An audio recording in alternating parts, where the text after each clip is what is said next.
You to think back to the last time that you had a mental breakdown, or a panic attack, or a manic episode.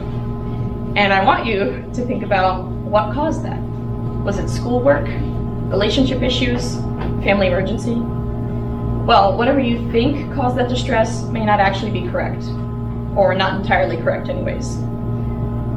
Because the truth is that chronic stress is the result of the buildup of academic stressors, social pressures, and physical challenges that Americans encounter on a day-to-day basis.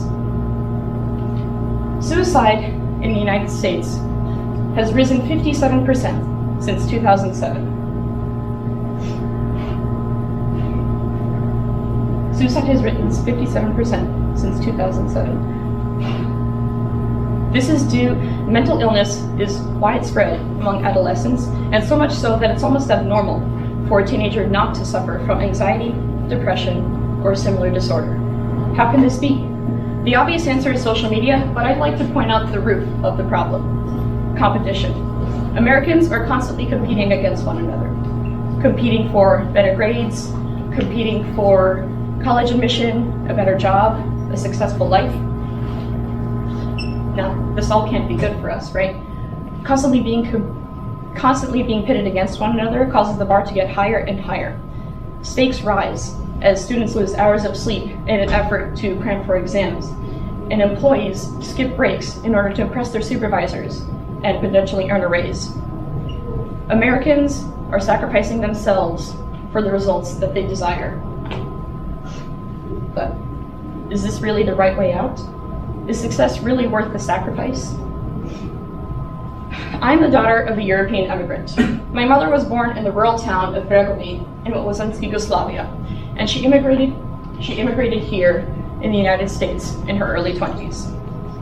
She raised her children to be very in touch with their heritage and their cultural background. And every summer, we travel to the capital city of Republika Srpska, Banja Luka, to visit my family. Growing up, I essentially lived a double life. During the school year, I was Angelika, the young American who worked hard for her academics and who contributed to as many extracurriculars as she could possibly handle.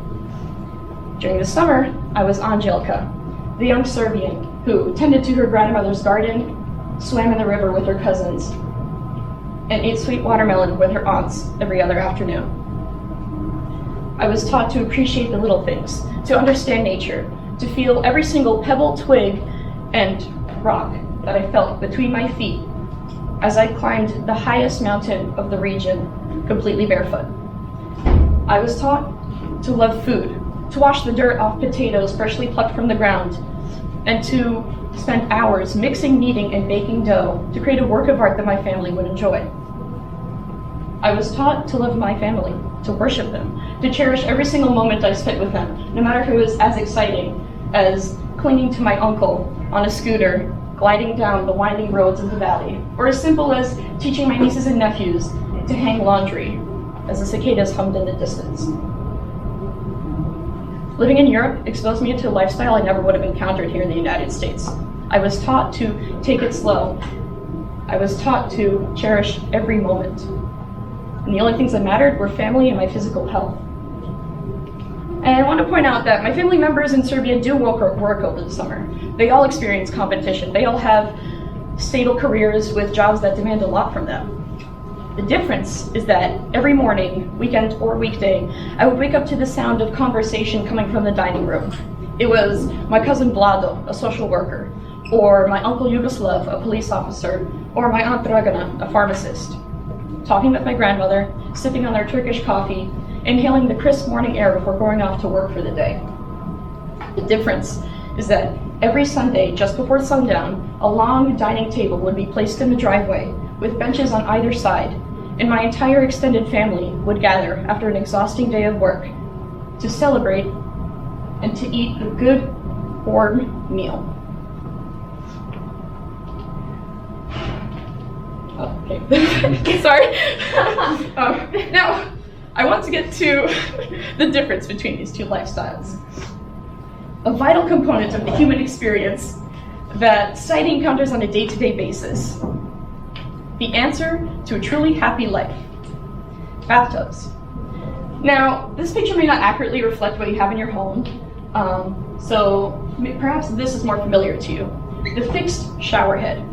May not seem like much, but just to confirm, on a day-to-day basis, how many of you are more likely to take a shower than to take a bath? If I asked that same question to a group of Europeans, there would be much fewer hands raised. This is because you're not going to find this, the fixed shower head, which compels you to stand when you're bathing in a European bathroom. You're going to find this, the detachable one, in a bathtub, which forces you to sit when you're bathing. I speak from experience.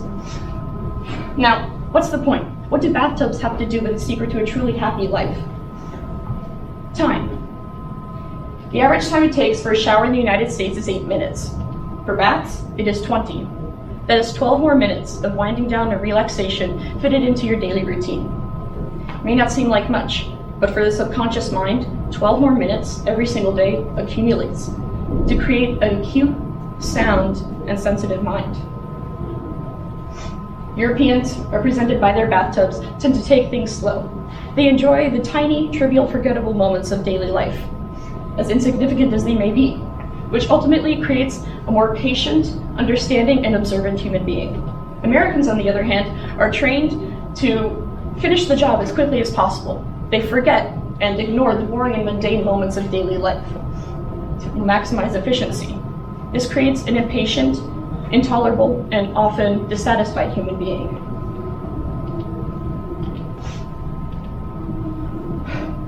But it's not all that bad, right?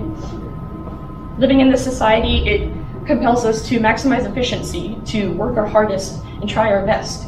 But are we really prisoners of competition? After all, most of us can find the free time to indulge in whatever makes us happy at the end of the day, right? Whether that be movies, video games, social media, or whatever form of entertainment that best suits you. This may be true, but after spending hours on end binge watching a television series, are you going to feel better about yourself or worse? From my own experience, if I'm spending any more than an hour on entertainment, I'm going to feel guilty for being unproductive. I feel guilty for wasting my time, for not spending it on more important things like household chores or homework. Because Americans, no matter if they are working or if they are taking a break, the truth is that they aren't satisfied. So, what's the solution? How do we break this cycle of both painful productivity and guilt-ridden unproductivity? Well, from all that I've learned as a child of both the United States and the Republika Srpska, the answer is time. Taking it slow. Appreciating the little things, as cliche as that sounds. Because after a long, exhausting day of work, in Europe, we don't find solace in screen time. We sit in the dining room with tiny biscuits and slices of fruit and talk about all that troubles us. When we are burdened by relationship issues, we cling to the natural land. We walk up the nearest hillside with the dogs leading the way. And when there's a family emergency, we don't divide, we unite. And now, this is in no way to minimize the struggles that Europeans are going through, because like I said, competition and mental illness definitely exists there. The suicide rate in Europe is 4.3 per every 100,000 adolescents. But the purpose of me standing up here is to tell you that the situation here in the United States is much more dire, because the suicide rate is 8.4 for every 100,000 adolescents, which is nearly double the rate of Europe. On top of the mental health resources made available in Europe, I believe that a big reason for this comes down to the lifestyle. Surrounding themselves with the sounds of nature, the taste of good healthy food, and the love of their supportive families is what allows Europeans to keep going and to stop all the noise of competition from clouding their minds. They take pride in prioritizing their mental and physical health. They know how to nurture their souls. So, from one American to another, I'd like to ask you just one more question. When will you start nurturing yours? Thank you.